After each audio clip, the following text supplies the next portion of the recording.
એક વાર પણ પોતાના જીવનમાં નામ શ્રવણ નથી કર્યું, એ મનુષ્યને કઈ પ્રકારે ભગવાન પ્રાપ્ત થાય? તો પ્રભુ એની સાથે તો અન્યાય કરી રહ્યા છે. એ જ્ઞાની નથી, એનામાં કોઈ બુદ્ધિ નથી, સીધો સાદો માણસ છે, સીધો વ્યક્તિ છે, જીવનમાં જીવન જીવી રહ્યો છે અને પોતાના કાર્યમાં લાગી રહ્યો છે. તો હવે એને પ્રભુ પ્રાપ્તિ કરવી હોય, ભગવાનની કૃપાની પ્રાપ્તિ કરવી હોય, તો એવું જીવનમાં શું કરે? ત્યારે પ્રભુ કહે કે જે અજ્ઞાની છે, જે બુદ્ધિહીન છે, જે મંદ બુદ્ધિ છે, જેનામાં કોઈ જ્ઞાન નથી, કોઈ શાસ્ત્રોનું જ્ઞાન નથી, કોઈ વેદોનું જ્ઞાન નથી, કોઈ સત્સંગનું જ્ઞાન નથી, કોઈ સંતો આજ સુધી મળ્યા નથી, સંત મિલન થયું નથી, પ્રભુની ભક્તિ ક્યારેય કરી નથી, પ્રભુનું નામ પણ શ્રવણ કર્યું નથી, જે ખરેખર પ્રભુમાં ન માનતા હોય ને એને પણ ક્યારેય ને ક્યારેય પ્રભુનું નામ શ્રવણ કર્યું હોય. પરંતુ જેને પોતાના સઘળા જીવનમાં, સમસ્ત જીવનમાં પ્રભુનું એક વાર પણ નામ શ્રવણ કર્યું નથી, નામ સાંભળ્યું નથી, તો એ મનુષ્યનો ઉદ્ધાર કઈ રીતે થાય? આજે ધર્મરાજ યુધિષ્ઠિરને એ જાણવું છે. પ્રભુ કહે કે આજે તો બહુ અટપટો પ્રશ્ન કરી લીધો છે, પરંતુ જે ખરેખર જીવનમાં પ્રભુનું નામ શ્રવણ નથી કર્યું, એને પણ પ્રભુએ જીવનમાં માર્ગ આપ્યો છે કે કઈ પ્રકારે પ્રભુની ભક્તિ અને પ્રભુને સાક્ષાત રૂપે પ્રાપ્ત કરી શકે છે. ત્યારે ધર્મરાજ યુધિષ્ઠિર પ્રશ્ન કરે કે હે પ્રભુ, ખરેખર કોઈ એવો આપનો ભક્ત હોય તેનું વૃત્તાંત કહી સંભળાવો, તેની કથા કહી સંભળાવો, કે તો હું માનું કે જેને જીવનમાં કઈ જ્ઞાન નથી, ભણેલો ગણેલો નથી, જીવનમાં ક્યારેય પ્રભુનું નામ સાંભળ્યું નથી, એને પણ આપ પ્રત્યક્ષ રૂપે એના જીવનમાં ગયા હોય, એના જીવન સાર્થક બનાવી દીધું, એને દર્શન આપ્યા હોય, એને પ્રત્યક્ષ રૂપે પ્રગટ થઈને દર્શન આપ્યા હોય, એવો કોઈ એક તો ભક્તનું નામ બતાવો. ત્યારે પ્રભુ હરિદાસજીની કથાનું વર્ણન કરે છે. હરિદાસજીનું જીવન ખરેખર એટલું વ્યસ્ત જીવન આપણે કહી શકીએ, પરંતુ એટલું જ પ્રભુમય હતું. પ્રભુમય તો આપણે પછી કહી શકીએ, પરંતુ એમનું જીવન એટલું જ ગૌમય હતું કે ગૌઓના નિકટ રહીને, ગૌઓની આસપાસ રહીને સદૈવ ગૌઓની ભક્તિમાં જ જાણે લીન રહેતા હતા. ગૌ માતા સિવાય એમને કોઈ દેખાતું ન હતું. ત્યારે ધર્મરાજ યુધિષ્ઠિરે કહ્યું કે હે પ્રભુ, મારા પર કૃપા કરો અને આજે મને હરિદાસજીનું ચરિત્ર શ્રવણ કરાવો, જેનાથી મને પણ પ્રતીત થાય કે ખરેખર પ્રભુ માટે દરેક ભક્તો સમાન છે. બુદ્ધિહીન હોય કે બુદ્ધિમાન હોય, જ્ઞાની હોય કે અજ્ઞાની હોય, બધા ભક્તો પ્રભુ માટે સમાન છે. મને એ કથા કહી સંભળાવો. ત્યારે પ્રભુ હરિદાસજીની કથાનું વર્ણન કરતા કહે છે કે પ્રાચીન સમયમાં સુંદરવન નામક ગામમાં એક વૃદ્ધ 60 વર્ષની ઉંમર હશે, પોતાની પત્ની સાથે ત્યાં રહેતા હતા. હરિદાસજી એમનું નામ. જાણે એમનું જીવન જ હરિના દાસ બનવા માટે થયું છે. એમને જન્મ જ હરિનો દાસ બનવા માટે લીધો છે. એમના સઘળા જીવનમાં એમનું એક જ કાર્ય હતું, જે હતું ગૌચારણ કરવું. સદૈવ ગૌઓની નિકટ રહેતા હતા. ગામવાસીઓની જે બધી ગૌમાતા હોય, પહેલાના સમયમાં તો બધા ગામમાં જેટલા પ્રત્યેક વ્યક્તિઓ રહેતા હતા, એમના પાસે ગૌમાતાઓ હતી. તો એમની ગૌમાતાઓને લઈ જઈ એમનું ભોજનની વ્યવસ્થા કરવી, જલની વ્યવસ્થા કરવી, એમનું ગૌદોહન કરવું, ગૌચારણ કરવું, વનમાં જઈ, ઉપવનોમાં જઈ અને ગૌચારણ કરવું, અને ત્યાં સાયંકાલ થાય ગોધૂલી વહેલા મુહૂર્તમાં ગૌમાતાઓને લઈને ફરી પોતાના સ્થાન પર એમને બિરાજમાન કરી અને ફરી પોતાના ઘેર આવી જવું. નિત્યનો એમનો આ ક્રમ હતો. હવે એમના 60 વર્ષના જીવનમાં ક્યારેય એટલે ક્યારેય એક ક્ષણ માટે પણ હરિદાસજીએ ભગવાનનું નામ શ્રવણ કર્યું ન હતું. ક્યારેય ભગવાનનું નામ સાંભળ્યું ન હતું. જંગલમાં રહેનારો વ્યક્તિ છે, જંગલી વ્યક્તિ કહી શકીએ. એમની બુદ્ધિ એ પ્રકારની હોય, કેવલ અને કેવલ પ્રાતઃકાલે ઉઠવું, સ્નાનાદિથી પરવારી, વસ્ત્રો ધારણ કરી, પત્ની જે પણ ભોજન આપે, જે પણ કલેવો કરાવે એ કરી અને ગૌચારણ કરવા નીકળી જવું, ગૌમાતાની સેવા કરવી. બપોરનો સમય થાય, મધ્યાહન થાય ત્યારે પત્ની ભોજન લઈને આવે, ભોજન કરવું અને ગૌચારણ કરવું, અને ત્યારબાદ સાયંકાલ થાય ત્યારે ફરી આવવું અને પોતાને ગૌમાતા અને બધાને સુખપૂર્વક એમના સ્થાન પર બિરાજમાન કરવું અને ત્યારબાદ સૂઈ જવું. નિત્યનું આ જ જીવન હતું. હવે આ જીવનમાં ક્યારેય કોઈ સાથે વાત કરવાની નહીં, કોઈ સાથે વાર્તાલાપ કરવાનો નહીં. હવે એમને જોઈતી સામગ્રીઓ હોય, કેમ કે બધાની ગાયો ચરાવતા હતા, બધાની ગાયોનો બધી ગૌઓનું ધ્યાન રાખે, ગૌદોહન કરીને દૂધ પહોંચાડવા જાય. તો જે પણ જીવન જરૂરિયાતની સામગ્રીઓ હોય એ બધી એમના ઘરે પહોંચાડવામાં આવતી. બધા ગામવાસીઓ મળીને એમના ઘેર પહોંચાડી દેતા. હવે એમનું નિત્યનું જીવન આ જ છે, ક્રમ આ જ છે. ભગવાનનું એક પણ નામ એમના કર્ણોદ્વારથી એમના હૃદયમાં પ્રવેશ કર્યું નથી. જીવન જીવી રહ્યા છે. તો એક સમયે જ્યારે ગૌચારણ કરી રહ્યા હતા તો ત્યાંથી વનમાંથી સંતોની ટોલી આવી. એક સંતોની મંડળી હોય, કીર્તન કરતા કરતા આવ્યા, રાધે કૃષ્ણ કૃષ્ણ કૃષ્ણ રાધે રાધે. આ પ્રકારે કીર્તન કરતા કરતા આગળ આવી રહ્યા છે અને એ હરિદાસજીએ દ્રશ્ય જોયું. બધા ભગવા વસ્ત્રો ધારણ કરેલા છે, હાથમાં કમંડલ, હાથમાં એક દંડો છે, એક દંડ ધારણ કર્યું છે અને બધા ભગવાનનું નામ સ્મરણ કરતા કરતા, કીર્તન કરતા કરતા, ભજન કરતા કરતા ત્યાં આગળ વધી રહ્યા છે. હવે એ તો કીર્તન કરતા કરતા ત્યાંથી વનમાંથી પસાર થઈ ગયા. હરિદાસજીના કર્ણોદ્વારમાં એક નામ આવ્યું, રાધે કૃષ્ણ. જીવનમાં સૌ પ્રથમ એમને આ નામ શ્રવણ કર્યું. હવે જાણે આ નામથી જ એમનો ઉદ્ધાર થવાનો છે એવું પ્રતીત થઈ રહ્યું છે. રાધે કૃષ્ણ એમને શ્રવણ કર્યું. હવે એ શ્રવણ કરીને એમના શરીરમાં કંઈક અલૌકિક આનંદ થયો. એમને આત્મસંતુષ્ટિની પ્રાપ્તિ થઈ. જાણે હવે એમને બધું મળી ગયું. આત્મસંતુષ્ટિનો વાસ્તવિક અર્થ છે કે એ પ્રાપ્ત થયા બાદ જીવનમાં કંઈ પ્રાપ્ત કરવાની અભિલાષા ન હોય, કંઈ ઈચ્છા ન હોય, ત્યારે સમજવું કે હવે હું આત્મસંતુષ્ટ છું, મને આત્મસંતુષ્ટિની પ્રાપ્તિ થઈ છે. એવી જ આત્મસંતુષ્ટિ આજે હરિદાસજીને પ્રાપ્ત થઈ છે.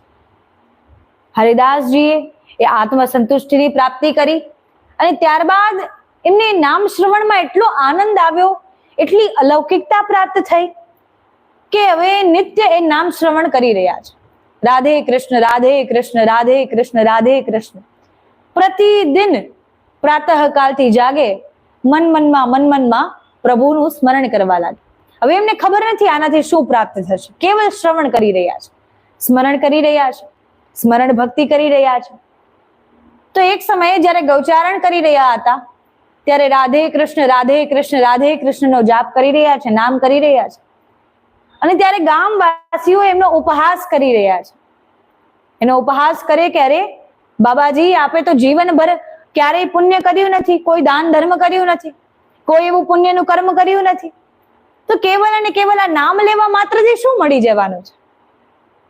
હરિદાસજી મનમાં વિચાર કરે કે મેં તો ક્યારેય પ્રાપ્ત કરવાની અભિલાષાથી આ નામ જપ કર્યું જ નથી. જેટલા પણ દિવસો વ્યતીત થયા હોય, 2 દિવસ, 4 દિવસ, 5 દિવસ, તો ક્યારેય મને કંઈ પ્રાપ્ત થાય, મને બદલામાં કંઈ મળે એની અભિલાષાથી તો ક્યારેય મેં ભગવાનનું નામ જપ કર્યું નથી. તો આ બધા આમ કેમ કહી રહ્યા છે? બધા ઉપહાસ કરે, હાસી મશ્કરી કરે કે હવે આ જીવનમાં 60 વર્ષની ઉંમરે શું પ્રાપ્ત કરી લેશો, એવું શું પામી લેશો કે જે જીવનભર પામી શક્યા નહીં. કેવલ અને કેવલ નામ કરવાથી આપને થોડી વૈકુંઠ મળી જવાનું છે, આપને થોડી ગૌલોક મળી જવાનું છે. ફરી 2 નવા નામ શ્રવણ કર્યા, વૈકુંઠ ધામ અને ગૌલોક ધામ. વૈકુંઠ ધામ જ્યાં સદૈવ ભગવાન વિષ્ણુ બિરાજમાન છે, ગૌલોક ધામ જ્યાં સદૈવ ભગવાન શ્રી કૃષ્ણ ચંદ્ર સ્વરૂપે બિરાજમાન છે અને જેના અધિપતિ, જેનું સ્વામિત્વ ગૌમાતા સ્વયં કરે છે. જ્યાં ગૌમાતા કહે એ જ પ્રકારે એ લોકનું સ્વામિત્વ થાય છે. ભગવાન શ્રી કૃષ્ણની પરમ આરાધ્ય, પરમ ઇષ્ટ દેવી, આદિ શક્તિ, પરાશક્તિ ગૌમાતા એ લોકનું સ્વામિત્વ સ્વયં કરે છે. સદૈવ ત્યાં ઉત્સવો અને મનોરથોનું આયોજન થાય છે. સદૈવ ત્યાં વસંતોત્સવ મનાવવામાં આવે છે. તો હવે આ પ્રકારે હરિદાસજીએ 2 નામ વધુ નવા શ્રવણ કર્યા, વૈકુંઠ અને ગૌલોક. તો હવે એમના મનમાં વધુ અભિલાષા અને વધુ જિજ્ઞાસા પ્રગટ થઈ રહી છે કે અરે આ પ્રકારે નામ જપ કરવા માત્રથી ગૌલોકની પ્રાપ્તિ થાય, જ્યાં ભગવાન સ્વયં બિરાજમાન છે. આપણે તો કલયુગી જીવ છીએ, જીવનમાં અનેક પાપ કર્યા છે, તો આપણે એ લોકમાં જઈ શકીએ જ્યાં ભગવાન સ્વયં બિરાજમાન છે? મનમાં આશ્ચર્યચકિત થાય છે, એવી આશ્ચર્ય મનમાં આવે છે. હવે એમના મનની અભિલાષાઓ અને જિજ્ઞાસા વધી રહી છે કે હવે મારે કોઈ એવું વ્યક્તિત્વ જોઈએ છે, કોઈ એવા વ્યક્તિને મળવું છે, કોઈ એવા મહાપુરુષ કે જે મારા મનની આ મૂંઝવણને ઉકેલ લાવી શકે. મારા મનમાં જે મૂંઝવણ છે કે નામ જપ કરવાથી શું ખરેખર મનુષ્યનું કલ્યાણ થઈ શકે ખરું? શું ખરેખર મનુષ્ય જીવનમાં બધું પામી લે છે? શું ખરેખર મનુષ્ય જીવનમાં કેવલ અને કેવલ નામ જપ કરે છે તો એને ગૌલોકની પ્રાપ્તિ થઈ શકે છે ખરું? મનમાં આટલા પ્રશ્નો આવ્યા છે, તો પણ મનમાં નામ સ્મરણ કર્યા કરે છે, રાધે કૃષ્ણ રાધે કૃષ્ણ રાધે કૃષ્ણ. હવે એમને સંતોની પ્રાપ્તિ થવાની છે, સંતોનું મિલન એમને થવાનું છે. હવે કેમ કે રોજ ગૌચારણ કરે, સંતોના શોધમાં છે કે કોઈ મને એવો સંત પ્રદાન થાય, કોઈ મને એવી સંતની પ્રાપ્તિ થાય, કોઈ મને એવું સંતનું મિલન થાય કે જેમને હું આ પ્રશ્ન કરી શકું કે વૈકુંઠ ધામ જવા માટે, ગૌલોક ધામ જવા માટે ખરેખર આ નામ જપ થી કલ્યાણ થઈ શકે છે? ખરેખર ભગવાનના સમક્ષ આપણું સ્થાન આપણને મળી શકે છે? કઈક એવી કૃપા થાય મારા પર. કેમ કે એટલી સ્ફૂર્તિ છે, પહેલાના સમયના લોકોમાં તો એટલી સ્ફૂર્તિ હતી, તો આખો દિવસ ગૌચારણ કરે, ગૌ માતાની આગળ પાછળ દોડવાનું હોય, જ્યારે પણ વિશ્રામ કરવાનો સમય મળે વિશ્રામ કરી લે. ઘણીવાર વૃક્ષો પર ચડી ચડીને જોવે, દૂર દૂર સુધી જોવે કે અરે કોઈ સંત આવી રહ્યા નથી ને, કોઈ સંત આવી રહ્યા હોય તો મારા પ્રશ્નો તૈયાર રાખ, મારા પ્રશ્નો હું ભૂલી ન જાઉં. પ્રભુની લીલા, પ્રભુની ભક્તિ કરે ત્યારે મનમાં અનેક પ્રકારના પ્રશ્નો આવે, અનેક પ્રકારની જિજ્ઞાસાઓ પ્રગટ થાય કે મારે પ્રભુને હું આ પૂછી લઉં, મારે સંતોને હું આ પૂછી લઉં. મનમાં ઘણા પ્રશ્નો આવે. જેટલી જેટલી ભક્તિ માર્ગમાં આપણે આગળ વધીએ છીએ, ભક્તિ માર્ગમાં આપણી વૃદ્ધિ થાય છે, ભક્ત બનવાની પરિસ્થિતિમાં આપણી જેટલી વૃદ્ધિ થાય છે, એવા એવા પ્રશ્ન આપણા મનમાં આવે છે. તો ઘણીવાર વૃક્ષ પર ચડી ચડીને દૂર સુધી જોઈ રહ્યા છે, કોઈ સંત આવી રહ્યા છે, કોઈ સંત આવી રહ્યા છે. અને એક સમયે જ્યારે સંતની શોધમાં હોય અને ત્યારે એમને દૂરથી એક સંત આવતા દેખાય છે, એક મહાપુરુષના દર્શન થાય છે. એ સંતની શોધમાં છે, એમને સંતની પ્રાપ્તિ થાય છે. હાથમાં કમંડલ ભગવા વસ્ત્ર ધારણ કર્યા છે, બીજા હાથમાં દંડ ધારણ કર્યું છે, કેશ ખુલ્લા અને એટલું તેજ દેખાઈ રહ્યું છે કે હવે આ જ મહાપુરુષ છે જેમના પાસે મારા સઘળા પ્રશ્નોનો ઉત્તર પ્રાપ્ત થઈ શકે. આજે પ્રભુને ખૂબ ધન્યવાદ કરી રહ્યા છે, જે રાધે કૃષ્ણનો જાપ કરી રહ્યા છે તેમને ધન્યવાદ કરી રહ્યા છે કે આજે મને ભગવાન જાણે મળી ગયા, આજે મને સદગુરુ ભગવાનની પ્રાપ્તિ થઈ, ગુરુદેવની પ્રાપ્તિ થઈ. અને જઈ સંતને જ્યારે જુએ છે ત્યારે સંતના ચરણોમાં પડી જાય કે હે ગુરુદેવ, મારા મનમાં અનેક પ્રશ્ન છે, મને એ પ્રશ્નનો ઉકેલ કરો. ત્યારે ગુરુદેવ એમને પૂછે છે કે અરે આપના મનમાં હવે શું પ્રશ્ન છે? આપની તો અડધી ઉંમર વહી ગઈ, અડધી આયુ વીતી ગઈ, હવે આપના મનમાં કેવા પ્રશ્નો છે? ત્યારે હરિદાસજી પૂછે છે કે જ્યારે ઘણા સમય પહેલા આપ જેવા જ મહાપુરુષો, આપ જેવા જ સંતોની જ્યારે મંડળી અહીંથી પસાર થઈ, એમના મુખેથી મેં નામ શ્રવણ કર્યું અને ત્યારથી હું ભગવાનનું નામ સ્મરણ કરી રહ્યો છું, પ્રતિદિન નિત્ય ભગવાનનું નામ સ્મરણ કર્યું છું. તો આપ મને દીક્ષા આપો, મને આપ આપનો શિષ્ય બનાવી લો, મારા પર કૃપા કરો, મારો ઉદ્ધાર કરો અને મને કહો કે મને ગૌલોક ધામની પ્રાપ્તિ ક્યારે થશે? હવે એમને ખબર નથી ગૌલોક ધામ એટલે શું, ગૌલોક ધામ શું હોય છે, એ કેવું હોય છે. તો પણ એમને એટલી રુચિ, એટલી મનમાં અભિલાષા કે જ્યાં ભગવાન રહે છે મારે ત્યાં જવું છે, મારે ભગવાનની નિકટ રહેવું છે, મારે ભગવાનનો દાસ બનીને રહેવું છે. ત્યારે સંત મહાત્મા કહે છે કે અરે હું તો અત્યારે તીર્થયાત્રા પર છું, માર્ગ પર ચાલતા ક્યારેય પણ કોઈને પણ દીક્ષા આપી શકાય નહીં. આ દીક્ષા આપવાના નિયમોના વિરુદ્ધ છે, તો આ યોગ્ય નથી. તો મારા પર અત્યારે એવા નિયમો છે, એવા નિયમોનું પાલન કરવું પડે કે અત્યારે દીક્ષા આપી શકાય નહીં. તો એમ કરો જ્યારે હું મારા ગામમાં જાઉં ત્યારે આપ ત્યાં આવજો, હું આપને ત્યાં દીક્ષા આપી દઈશ. તો એમનાથી રહેવાતું નથી, જાણે હવે સઘળું જીવન વીતી ગયું, જીવનમાં કંઈ બચ્યું નથી, હવે ભગવાનની પ્રાપ્તિ થવાની.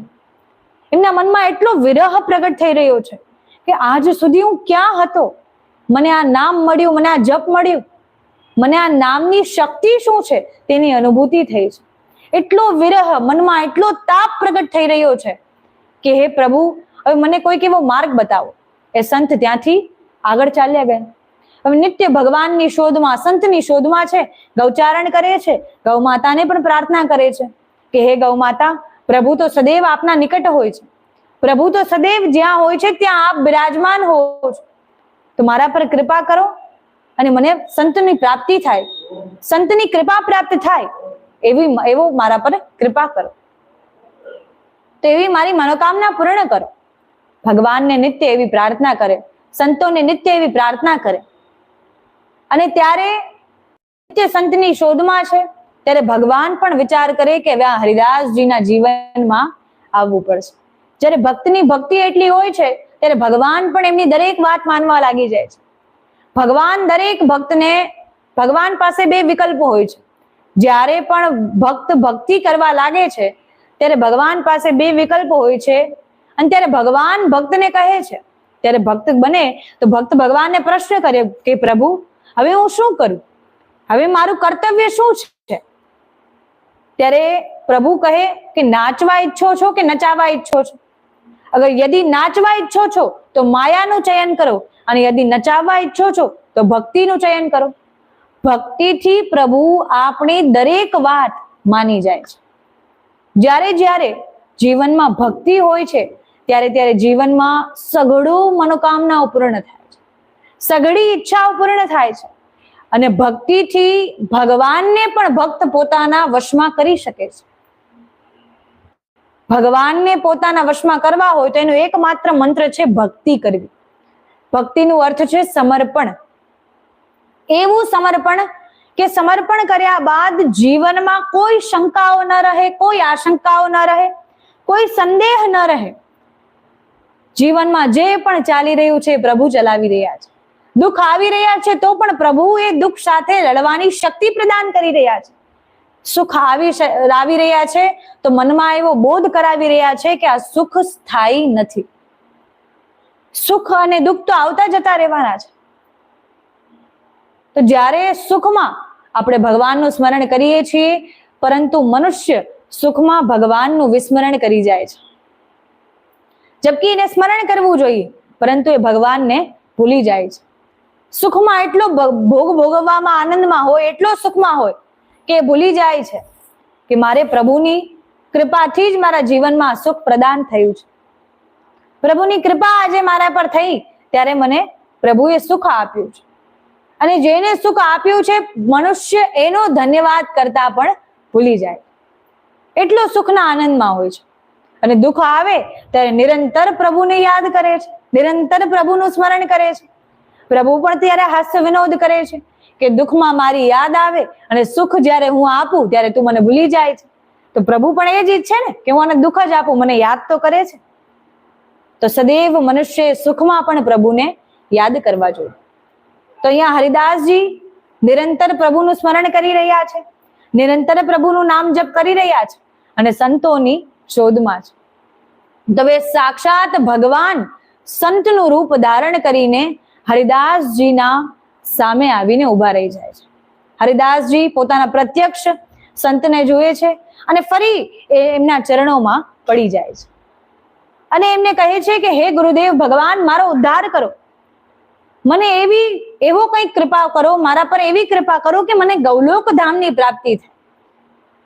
હું નિત્ય ગૌચારણ કરું છું, ગૌઓના નિકટ રહું છું અને મેં એવું સાંભળ્યું છે કે ગૌઓના નિકટ રહેવા માત્રથી ગૌલોક ધામની પ્રાપ્તિ થાય છે. જેટલા પણ સંત મહાપુરુષો મને આજ સુધી મળ્યા, મને એમને એ જ કહ્યું છે કે તું ગૌચારણ કરી રહ્યો છે તો તું ગૌચારણ જ કર, ગૌ માતાની સેવા કરી રહ્યો છે તો ગૌ માતાની સેવા જ કર. કેમ કે એકમાત્ર એવો જીવનમાં માર્ગ છે જે ગૌલોક ધામ સુધી લઈ જાય છે, એ છે ગૌ સેવા, એ છે ગૌમાતાની સેવા.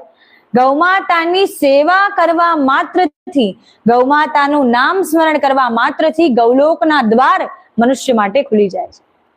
મનુષ્ય ખૂબ સરળતાથી ગૌલોકમાં જઈ શકે છે. કેવલ અને કેવલ ગૌમાતાની સેવા કરવાની આવશ્યકતા છે. ત્યારે સંત મહાપુરુષ એમને કહે છે કે જાઓ સ્નાન કરીને આવો. ત્યારે હરિદાસજી સ્નાન કરીને આવે છે, સુંદર સ્વચ્છ વસ્ત્રો ધારણ કરીને આવે છે, અને ત્યારે એમને કહે છે એક વૃક્ષ નીચે બેસાડે, અને ત્યારે કહે કે હવે હું આપને ઘણા નિયમ અને ઘણા વ્રતોનું પાલન કરવાનો ઉપદેશ આપી રહ્યો છું, જે ધ્યાન દઈને શ્રવણ કર. હરિદાસજી કહે છે કે ના ગુરુદેવ, ના, મારાથી આ કોઈ નિયમોનું પાલન નહીં થાય. હું એક જંગલી વ્યક્તિ છું, નિત્ય ગૌચારણ કરું છું, અને જે પણ ભોજનમાં આવે તે ભોજન પામીને રહું છું. કોઈ મારા જીવનના શોખ નથી, કોઈ મારા જીવનમાં એવા સુખ નથી કે જેનાથી મને જીવનમાં સઘળું પ્રાપ્ત થાય. તો મારાથી કોઈ બધા નિયમોનું પાલન નહીં થાય, મારાથી કોઈ ઘણા વ્રતોનું પાલન નહીં થાય.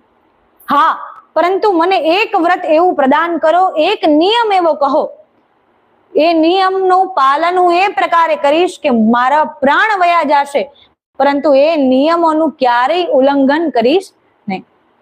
પરંતુ એક નિયમ આપો, મારાથી ઘણા બધા નિયમોનું પાલન થશે નહીં. મારામાં એટલું જ્ઞાન નથી, મેં ક્યારેય શાસ્ત્રોપચાર કર્યો નથી, મેં ક્યારેય સંતોના વચ્ચે રહ્યો નથી, મેં ક્યારેય કોઈ દાન ધર્મ કર્યો નથી, કોઈ તીર્થ યાત્રાઓમાં ગયો નથી, તો મને કોઈ પણ પ્રકારનું જ્ઞાન નથી. હું એકદમ બુદ્ધિહીન પ્રાણી છું, એકદમ જંગલમાં રહેનારો જે આદિવાસી કહી શકું, હું એવો છું. મારાથી કોઈ નિયમોનું પાલન થશે નહીં. હું કેવલ અને કેવલ નિયમોનું ઉલ્લંઘન કરી શકીશ. તો કેવલ અને કેવલ મને એક નિયમ બતાવો. આનાથી શીખ લેવા જેવી છે. આપણે પણ ઘણા આપણા સખીઓ હોય, આપણા મિત્રજનો હોય, તેમની હોડમાં આવીને આપણે પણ ઘણીવાર એવા નિયમોનું પાલન કરીએ છીએ. એવા નિયમો આપણા જીવનમાં, એવા વ્રત ધારણ કરી લઈએ છીએ, એવા પ્રણ લઈ લઈએ છીએ, ભગવાનને લગતા એવા પ્રણ લઈએ છીએ, પરંતુ એ પ્રણનું પાલન કરી શકતા નથી. ઘણી સખીઓ હોય, ઘણી હવેલીઓમાં જતી હોય, મંદિરોમાં જતી હોય, ત્યાં તે ઘણા સમયથી કાર્ય કરતી હોય, સેવા કરતી હોય, અને એને જોઈને આપણને પણ મનમાં પ્રેરણા થવી અને કાર્ય કરવું, એ સેવા કરવી એ સ્વાભાવિક છે. પરંતુ જીવનમાં જ્યારે કોઈ સખીઓની, જ્યારે કોઈ મિત્રજનોની, કોઈ વ્યક્તિની હોડમાં આપણે પ્રેરણા લઈને એ વ્યક્તિથી આગળ વધી જવાની વિચારમાં, એવી વિચારધારામાં જ્યારે સેવા કરીએ છીએ, જ્યારે કાર્ય કરીએ છીએ, ત્યારે મનુષ્ય સદૈવ પ્રફુલ્લિત થતો નથી. ત્યારે નિશ્ચિંત મનુષ્ય અસફળ થાય છે. ત્યારે નિશ્ચિંત મનુષ્યને અસફળતાની પ્રાપ્તિ થાય છે. તો મનુષ્યોએ મનમાં એ પણ ધ્યાન રાખવું જોઈએ કે પ્રભુ લગતું કોઈ પણ પ્રણ લઈએ છીએ, કોઈ નિયમો લઈએ છીએ, તો એ નિયમોનું ઉલ્લંઘન આપણાથી થાય નહીં. પ્રભુ આપણા પર એવી કૃપા કરે, પ્રભુ આપણને પ્રેરણા આપે, આપણે ધીમી ગતિથી ધીરે એક નિયમો લઈએ અને એક નિયમોનું પાલન કરીએ. ઘણીવાર એક સાથે ઘણા બધા નિયમો લઈ લઈએ, પરંતુ આપણાથી એક પણ નિયમોનું પાલન થતું નથી. તો એ ખરેખર બહુ દુઃખની વાત છે કે આપણે એકબીજાથી આગળ વધવા માટે એ નિયમો લઈ લઈએ છીએ, પરંતુ એનું પાલન કરી શકતા નથી. તો આ પ્રકારે હરિદાસજી પણ પોતાના મનની વ્યથા વ્યક્ત કરી કે મારાથી એક જ નિયમનું પાલન થશે, તો આપ મને એક નિયમ આપો. ત્યારે હરિદાસજીને ગુરુદેવે એક નિયમ આપ્યો કે આજથી આપ જેટલી પણ વાર ભોજન કરો, દિવસમાં પહેલું જે ભોજન કરો ત્યારે ભોજન કરતા પહેલા ભગવાનને ભોગ ધરો અને ત્યારબાદ પોતે ગ્રહણ કરો. એક કેવલ અને કેવલ આ નિયમનું પાલન કરો, આપને અવશ્ય ગૌલોક ધામ અને ભગવાનની પ્રાપ્તિ થશે. મનમાં ખૂબ વિચાર આવે કે આ કેવલ અને કેવલ ભોજન આપણે જે પામીએ એ પહેલા ભગવાનને ભોગ ધરવાનો છે અને પછી પોતે ભોજન લેવાનું છે. એ તો ખૂબ સરળ છે. ભગવાનની ભક્તિ જ્યારે કરીએ છીએ, જ્યારે ભક્તિના માર્ગ પર વૃદ્ધિ થાય છે, ત્યારે આપણી કસોટીઓ, આપણી પરીક્ષાઓ વધતી જાય છે. ત્યારે પ્રભુ આપણી પરીક્ષાઓ વધારતા જાય છે. પ્રભુ, કેમ કે જે શિક્ષક હોય પોતાના વિદ્યાર્થીને ભણાવે છે, તો પહેલા એ શિક્ષક જોશે તો ખરી ને કે આ વિદ્યાર્થી પાસ થશે કે નહીં. તો જે ખરેખર એક વાસ્તવિક પરીક્ષા આવે તેના પહેલા નાની પરીક્ષાઓ લઈને જોવે કે આ વાસ્તવિક પરીક્ષામાં પાસ થશે કે નહીં. એ પ્રકારે ભગવાન પણ જીવની પરીક્ષા કરે છે અને પરીક્ષાઓમાં એને પાસ કરાવે છે. એની ભક્તિ એટલી જ્યારે જ્યારે વધતી જાય છે ત્યારે ત્યારે ભગવાનમાં એની દ્રઢ વિશ્વાસ, એની દ્રઢ અભિલાષા પણ વધતી જાય છે, એની પ્રીતિ પણ ભગવાનમાં વધતી જાય છે. તો આ પ્રકારે ગુરુદેવે કહ્યું કે નિત્ય ભગવાનને પહેલા ભોગ ધરવો, ત્યારબાદ જ પોતે ભોગ ધરેલો પ્રસાદી હોય પોતે ભોજન કરવું. નિત્યનો આ ક્રમ કરી લીધો. હવે નિત્યનો આ ક્રમ કરી લીધો. નિત્ય એમની પત્ની આવે, ભોજન રાખે, એ ભોજનનું પાત્ર હોય તેમાં તુલસી દલ પધરાવે અને નિત્ય ભગવાનને મનમાં વિચાર કરે અને કહે કે આવો પ્રભુ, પાવો પ્રભુ, કે હે પ્રભુ આપ આવો અને અમે ભોજન આપના સમક્ષ ધર્યું છે, ભોગ ધર્યો છે, આપ પાઓ. મારો ખૂબ ભાવ છે, મારા ગુરુદેવે મને આજ્ઞા કરી છે કે ભગવાનને પહેલા ભોગ ધરવાનો અને ત્યારબાદ જ પોતે ભોજન ગ્રહણ કરવાનું. તો આપ આવો અને ભોજન પાઓ. પ્રભુ ભોજન પામવા આવે ત્યાં સુધી મનમાં વિચાર કરે કે હું થોડું નામ જપ કરી લઉં. એમ તો પ્રતિદિન નામ જપ કરી રહ્યા છે, પરંતુ જે ભોગ ધર્યા પહેલાનું નામ જપ હોય એમને વિચાર કર્યો નામ જપ કરું, રાધે કૃષ્ણ કૃષ્ણ કૃષ્ણ રાધે રાધે. નિત્ય નામ જપ કરી રહ્યા છે. હવે નામ જપ કરતા કરતા પ્રતીક્ષા કરે છે. 1 કલાક થઈ, 2 કલાક થઈ, 3 કલાક થઈ, રાત્રિ થવા આવી, પરંતુ ભગવાન આવ્યા નહીં. મનમાં વિનંતી કરી પ્રભુ આવો અને ભોજન પાવો, પરંતુ ભગવાન ન આવ્યા અને એ બધું ભોજન હતું એ ગૌમાતાને કરાવી. ભોજનનો વ્યય પણ ન થવો જોઈએ, તો એ બધું ભોજન ગૌમાતાને કરાવી દીધું. ગૌમાતા પણ ખૂબ પ્રસન્ન છે. હવે બધી ગૌમાતાઓને પોતાના વાડામાં લઈ જઈ અને ત્યાં બિરાજમાન કરી અને પોતે ત્યાં પોતાના સ્થાન પર આવીને સૂઈ ગયા. બીજો દિવસ થયો, ગૌચારણ કરવા વનમાં નીકળ્યા. બપોરનો સમય છે, મધ્યાહનનો સમય છે. તેમની પત્ની આવી ભોજન લઈને અને ત્યાં ભોજન રાખ્યું અને એમની પત્ની ઘેર ગઈ અને ત્યારે ફરી તુલસી દલ લાવી, તુલસી પધરાવે છે, ભગવાનને વિનંતી કરે છે અને હરિદાસજી મનમાં કહે છે કે હે પ્રભુ, મારા ગુરુદેવે આજ્ઞા કરી છે કે આપને પહેલા ભોગ ધરવાનો, ત્યારબાદ જ મારે ભોજન કરવાનું, તો આવો પ્રભુ, પાવો પ્રભુ, કે પ્રભુ આપ આવો અને ભોજન પાવો, ત્યારબાદ જ હું ભોજન કરી શકું. તો મનમાં ખૂબ વિનંતી કરે છે અને આજે પણ પ્રભુ આવ્યા નહીં. આજે પણ ભગવાનને વિનંતી ખૂબ કરી, ખૂબ પ્રાર્થના કરી, પરંતુ પ્રભુ ના આવ્યા. સાયંકાલ થયું અને ત્યારે ભોજન ગૌમાતાને કરાવી દીધું. હવે આ પ્રકારે 3જો દિવસ થયો, 4થો દિવસ, 5મો દિવસ, 6થો દિવસ, 7મો દિવસ, 8મો દિવસ, 9મો દિવસ, 10મો દિવસ પણ આમ વ્યતીત થયો. 11મો દિવસ જયારે આવ્યો, કેમ કે વૃદ્ધ છે, અવસ્થા છે, એક 60 વર્ષનો વ્યક્તિ, 62 વર્ષનો વ્યક્તિ ભૂખ્યો તરસ્યો છે, ભોજન કર્યું નથી, ગૌમાતાની આગળ પાછળ આમ તેમ દોડવાનું હોય, ગૌચારણ કરવાનું હોય, ગૈયા ચરાવવાની હોય, ગૌમાતા માટે ભોજન લાવવાનું હોય, ગૌમાતા માટે જલની વ્યવસ્થા કરવાની હોય, એમને વનો ઉપવનોમાં એમનું ગૌચારણ કરવું.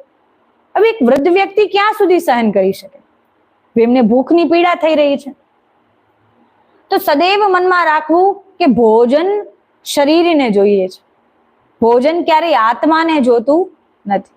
આત્માને તો કેવલ અને કેવલ ભક્તિનું પોષણ જોઈએ છે. કેવલ અને કેવલ નામ સ્મરણનું, ભગવાનની ભક્તિનું પોષણ જ્યારે જ્યારે આત્માને મળે છે ત્યારે ત્યારે આપણી આત્મા પોષિત થાય છે. તો ભોજન એ શરીરને જોઈએ છે, આપણા દેહને જોઈએ છે. તો કેવલ અને કેવલ આપણા દેહને પોષિત કરવા માટે આપણે ભોજન કરી રહ્યા છીએ. તો એ પ્રકારે હરિદાસજી પણ આજે 11મો દિવસ છે, એમની પત્ની ભોજન દઈને આવી.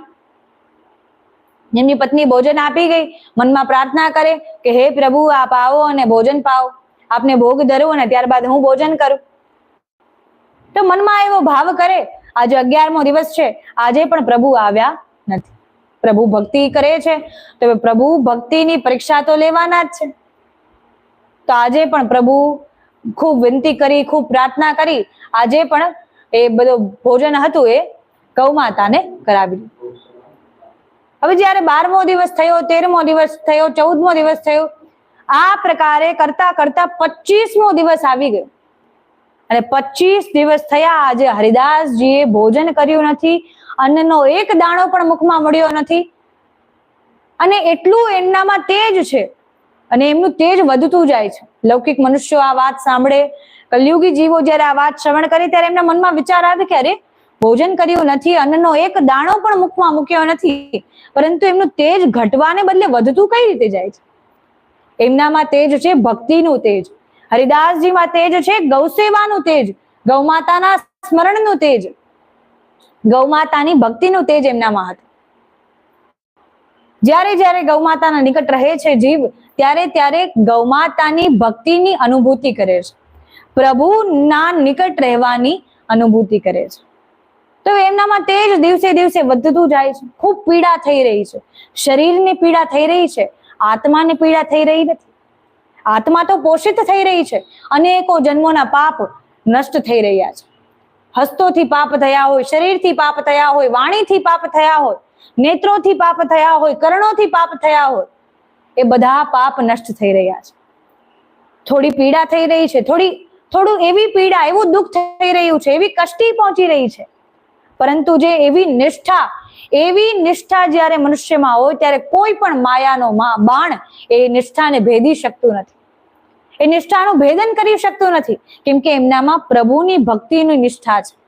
એક એવી દ્રઢ નિષ્ઠા કે દૂરથી કોઈ પણ વ્યક્તિ જોવે તો વ્યક્તિને એમ લાગી શકે કે આ વ્યક્તિ ભૂખથી તડપી રહ્યો છે, આ વ્યક્તિને ભૂખ લાગી રહી છે, આ વ્યક્તિને ભોજન જોઈએ છે, પરંતુ એ વ્યક્તિની નિષ્ઠા એટલી હોય, એ વ્યક્તિની નિષ્ઠાવાન એટલી હોય, ત્યારે વ્યક્તિ મનમાં વિચાર કરે કે એની આત્માને તો પોષણ મળી રહ્યું છે, એની આત્મા તો પોષિત થઈ રહી છે, સગડા પાપોનો નાશ થઈ રહ્યો છે, બધા દુષ્કર્મો, બધા અપરાધોનો નાશ થઈ રહ્યો છે.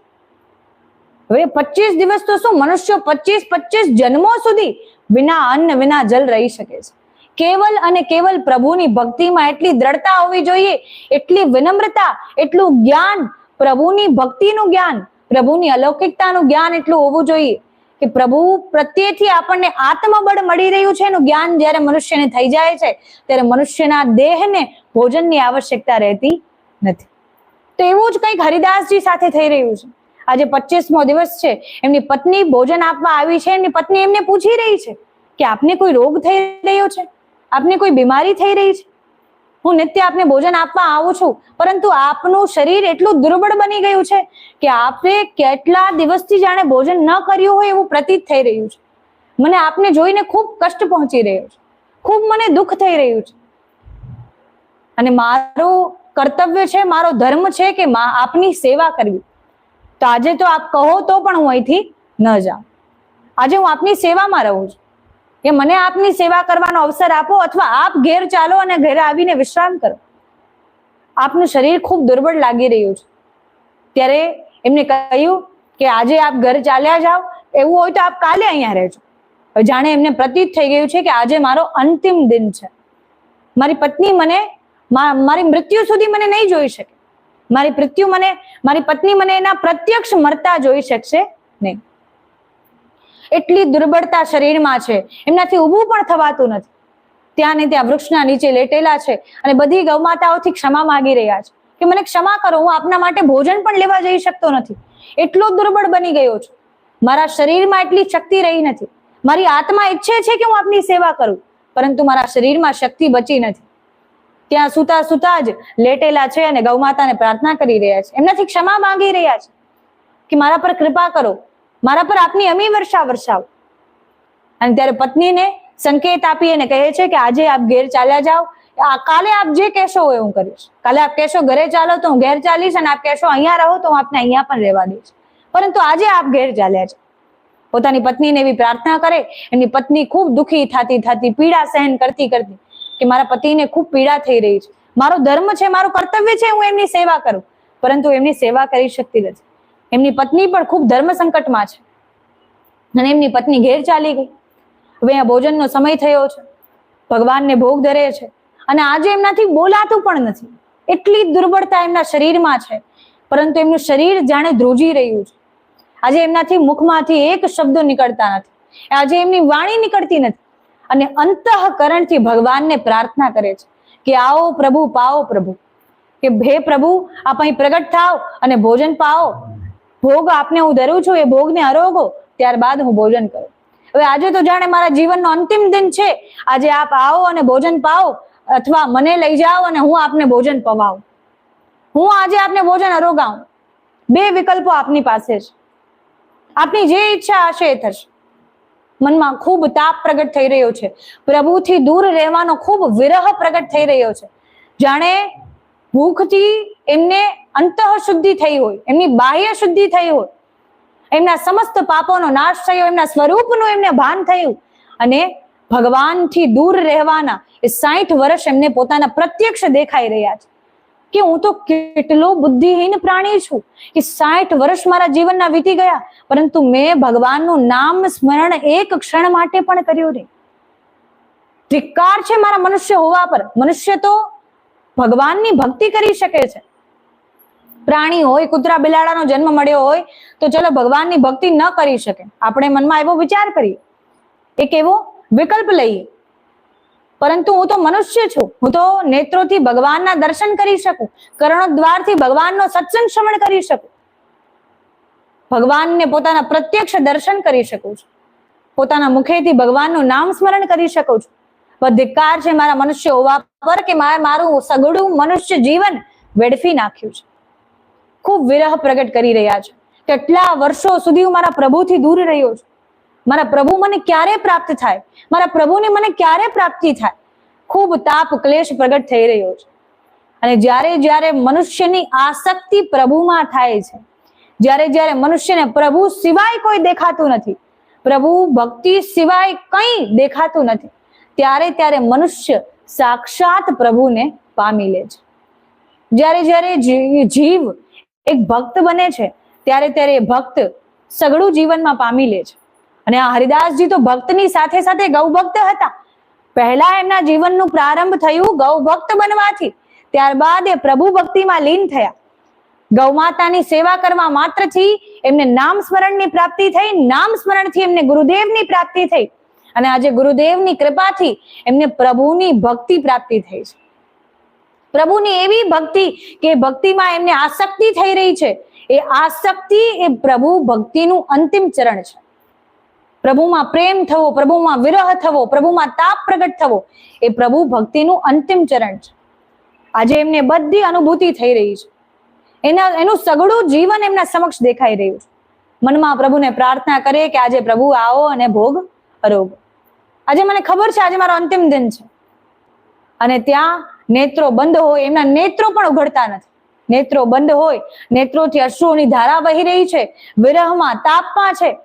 અને ત્યારે સાક્ષાત ભગવાન શ્રી કૃષ્ણ પૂર્ણ પુરુષોત્તમ પૂર્ણ સ્વરૂપે વનમાં હરિદાસજીના સમક્ષ પ્રગટ થયા છે. વાતાવરણ શુદ્ધ થયું છે, વાતાવરણમાં એટલી પવિત્રતા ફેલાઈ ગઈ છે. હરિદાસજીના સમક્ષ સાક્ષાત પ્રભુ પ્રગટ થયા છે અને કહે છે કે હરિદાસ, અરે ઓ હરિદાસ, તારા નેત્ર તો ખોલ, જો હું તારા સમક્ષ આવ્યો છું. તારી ભક્તિ થી હું પ્રસન્ન થયો છું. તારા નેત્ર તો ઉગાડ અને તારા નેત્રોથી મારા દર્શન કર. તારા નેત્રોથી જો હું તને દેખાઈ રહ્યો છું, તારા પ્રત્યક્ષ ઉભો છું. બે ક્ષણ માટે તો હરિદાસજી વિચાર કરે પ્રભુ હોઈ જ ન શકે. મારા જેવા પાપી મનુષ્યની સામે પ્રભુ થોડી આવે, પ્રભુ હોઈ જ ન શકે. મને તો આ મારા કર્ણોદ્વારથી પ્રભુ ઉપરથી જાણે આકાશવાણી કરી રહ્યા હો, જાણે પ્રભુની કેવલ મને અવાજ સંભળાઈ રહી છે, પ્રભુની ધ્વનિ સંભળાઈ રહી છે. પરંતુ જે પ્રકારે ગુરુદેવે વિધિ સમજાવી હતી એ જ પ્રકારે એમને સ્મરણ થઈ આવે છે કે જે વાણીમાં અમૃત દેખાય આવે ત્યારે સમજવું કે પ્રભુ આપના સમક્ષ પ્રગટ થયા છે. ખરેખર એવી અમૃત વાણી એમના સમક્ષ ચાલી રહી છે, એવી અમૃત વાણી, એવી ધ્વનિ એમના કર્ણોદ્વારથી એમના હૃદયમાં પ્રવેશ કરે છે. ત્યારે હરિદાસજી મનમાં વિચાર કરે કે આ તો ખરેખર પ્રભુ છે, મારે મારા નેત્ર ઉઘાડવા જોઈએ. ત્યારે હરિદાસજી પોતાના નેત્ર ઉઘાડે, એમના નેત્રોથી અશ્રુઓની ધારા વહે છે, પ્રેમના અશ્રુઓ, લાગણીના અશ્રુઓ, વિરહના અશ્રુઓ કે આજ સુધી હું ક્યાં હતો. મારા સ્વરૂપનું મને આજે ભાન થયું છે કે આજે પ્રત્યક્ષ પ્રભુના દર્શન થયા છે. જે પ્રકારે ગુરુદેવે વર્ણન કર્યું હતું એ જ પિતાંબર ધારણ કર્યું છે, એ જ કરદની ધારણ કરી છે, એ જ નુપુર ધારણ કર્યું છે, એ જ ગુંગરાલા કેશ છે, એ જ નીલવર્ણ છે, એ જ કાલી કમલી ધારણ કરી છે, એ જ પીળું પિતાંબર ધારણ કર્યું છે. જાણે એક જ સ્વરૂપમાં બાકી બિહારીના દર્શન થઈ રહ્યા છે, કૃષ્ણના દર્શન થઈ રહ્યા છે, વિઠ્ઠલના દર્શન થઈ રહ્યા છે, મુરલીધરના દર્શન થઈ રહ્યા છે. અનેક રૂપ રૂપાય, એક રૂપમાં અનેક રૂપોના દર્શન થઈ રહ્યા છે. એમના અધરો પર મુરલી ધારણ કરેલી છે, ત્યારે એમને નક્કી થઈ આવ્યું કે ખરેખર આ જ પ્રભુ છે, કે પ્રભુ આપ મારા પ્રત્યક્ષ ઠાળા છો, આપ મારા પ્રત્યક્ષ છો. મારા જેવા પાપી મનુષ્યને, મારા જેવી પાપી ચર્મ ચક્ષુઓથી આપના દર્શન થઈ રહ્યા છે. આજે મારા જીવનનો ઉદ્ધાર થઈ ગયો છે. આજે હવે મારા પ્રાણ પણ વયા જાય તો મારું જીવન સાર્થક બની ગયું છે. મને કોઈ અફસોસ નથી, મારા જીવનમાં કોઈ પ્રાયશ્ચિત નથી, કોઈ મને આશ્ચર્ય નથી, કોઈ મારા જીવનમાં એવી લાલસા નથી, કોઈ એવું પ્રલોભન નથી, કોઈ એવી ઈચ્છાઓ બાકી રહી નથી કે જે મારી મૃત્યુ થાય અને મારી ઈચ્છાઓના કારણે મારી યોની ભટકતી રહે. આજે મને સઘળું જીવનમાં પ્રાપ્ત થયું છે. ત્યારે ખૂબ અશ્રુઓની ધારા વહે છે અને પ્રભુને પોતાના સન્મુખ ઠાળા જોવે છે ત્યારે વિનંતી કરે છે કે હે પ્રભુ, આપના સમક્ષ ભોગ ધર્યો છે, આપે ભોગને અરોગ. ત્યારે પ્રભુ કહે તું મારી પાસે આવ. ત્યારે પ્રભુ પોતાની પાસે આવવાનો સંકેત કરે છે. ત્યારે હરિદાસજી થી ઊભું પણ થવાતું નથી એમના શરીરની દુર્બળતાને કારણે. અને ત્યારે પ્રભુને વિનમ્રતાથી હરિદાસજી પોતાના સન્મુખ બોલાવે છે કે પ્રભુને સંકેત કરીને પોતાના હાથથી સંકેત કરે છે કે પ્રભુ આપ મારા નિકટ આવો. પ્રભુ મારાથી આપના નિકટ નહીં અવાય. મારામાં ક્યાં એટલી સામર્થ્ય કે હું આપના નિકટ મારા પગેથી ચાલીને આવું? આપ મારા નિકટ આવો. આપનામાં એટલી સામર્થ્ય છે કે મારા જેવા પાપી મનુષ્ય, મારા જેવો એવો મનુષ્ય કે જેને જીવનમાં ક્યારેય પ્રભુનું નામ સાંભળ્યું નથી, જીવનમાં ક્યારેય કોઈ શાસ્ત્ર વાંચ્યા નથી, કોઈ જ્ઞાન સાંભળ્યું નથી, કોઈ સત્સંગ સાંભળ્યું નથી, તો મારા જેવા જીવને આપ દર્શન આપી રહ્યા છો તો આપ જ મારા પ્રત્યક્ષ આવો. પ્રભુ ત્યારે જીવ પર, હરિદાસજી પર કૃપા કરે અને પ્રભુ હરિદાસજીના નિકટ જાય છે.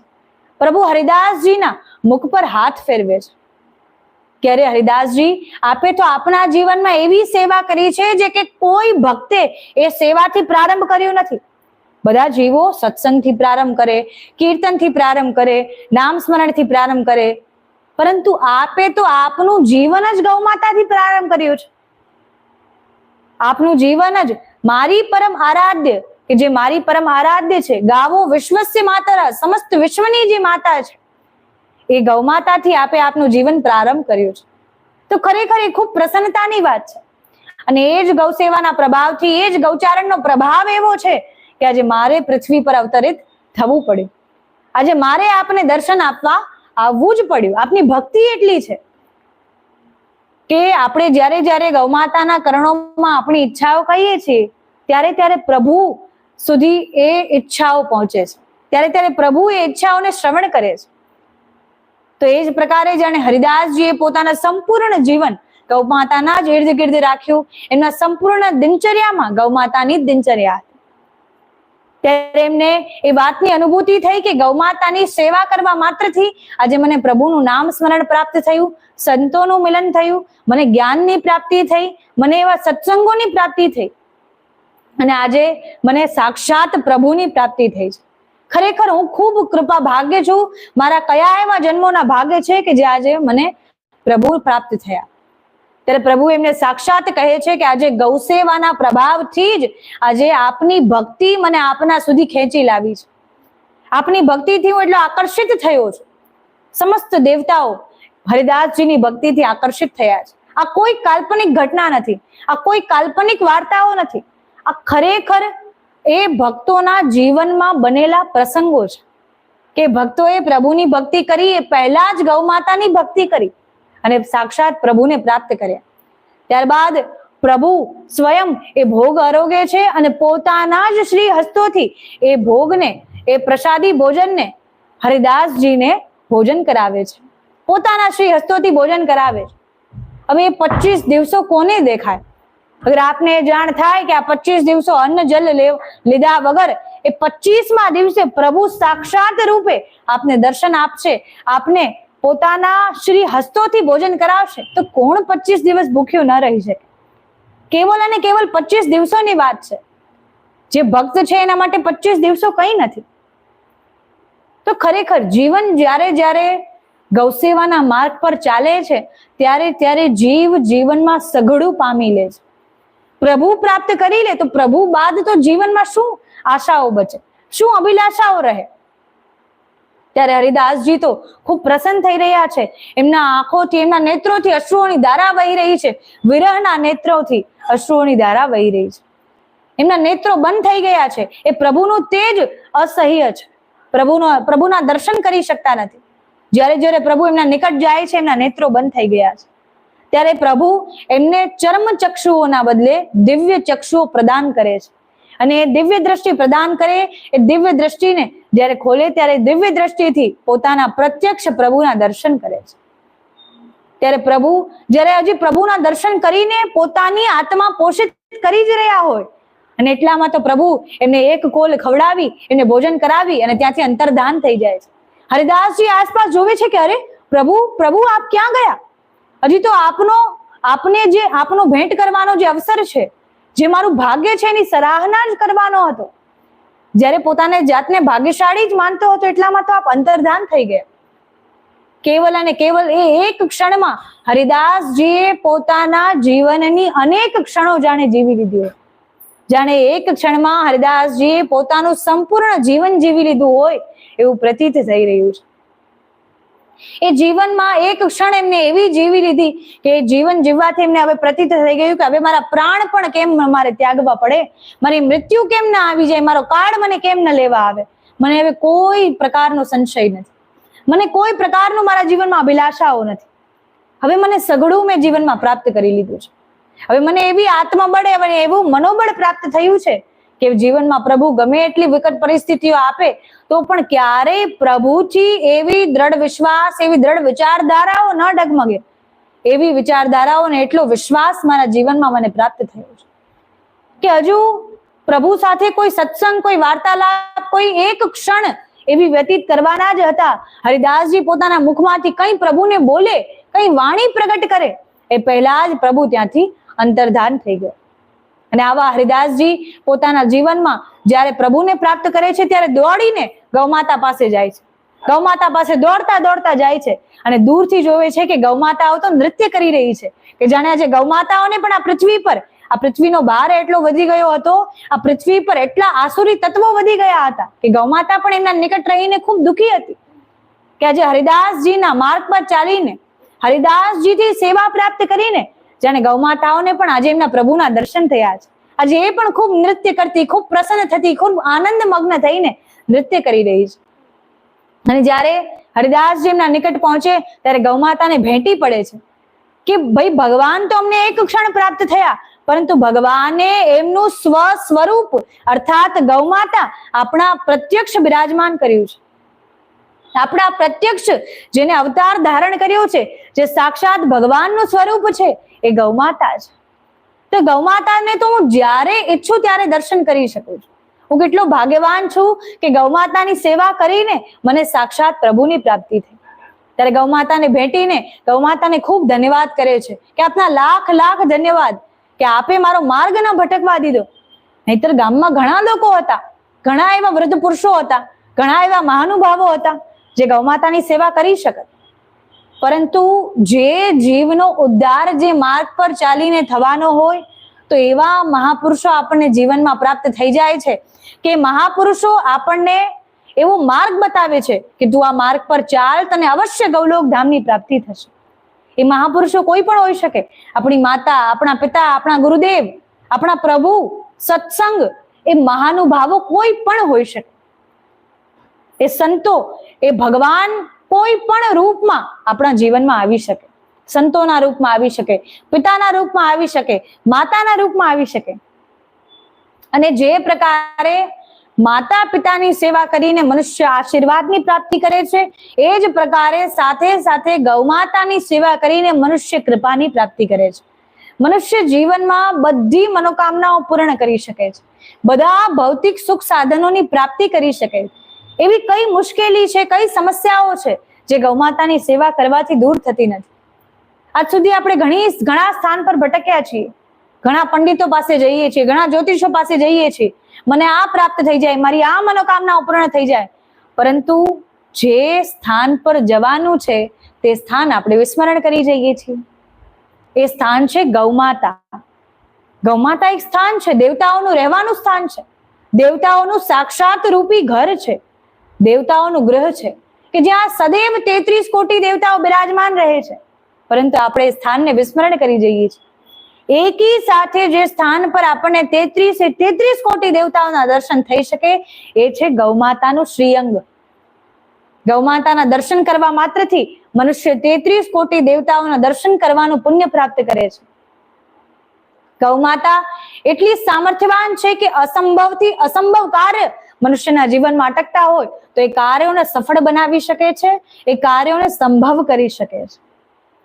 ગૌમાતાની જે પણ મનુષ્ય કથા શ્રવણ કરે છે અથવા શ્રવણ કરાવે છે એ મનુષ્યને અનેક ગણા પુણ્યોની પ્રાપ્તિ થાય છે. એ મનુષ્ય અનેક ગણા પુણ્યોને પ્રાપ્ત કરે છે. એ મનુષ્ય જીવનમાં બધું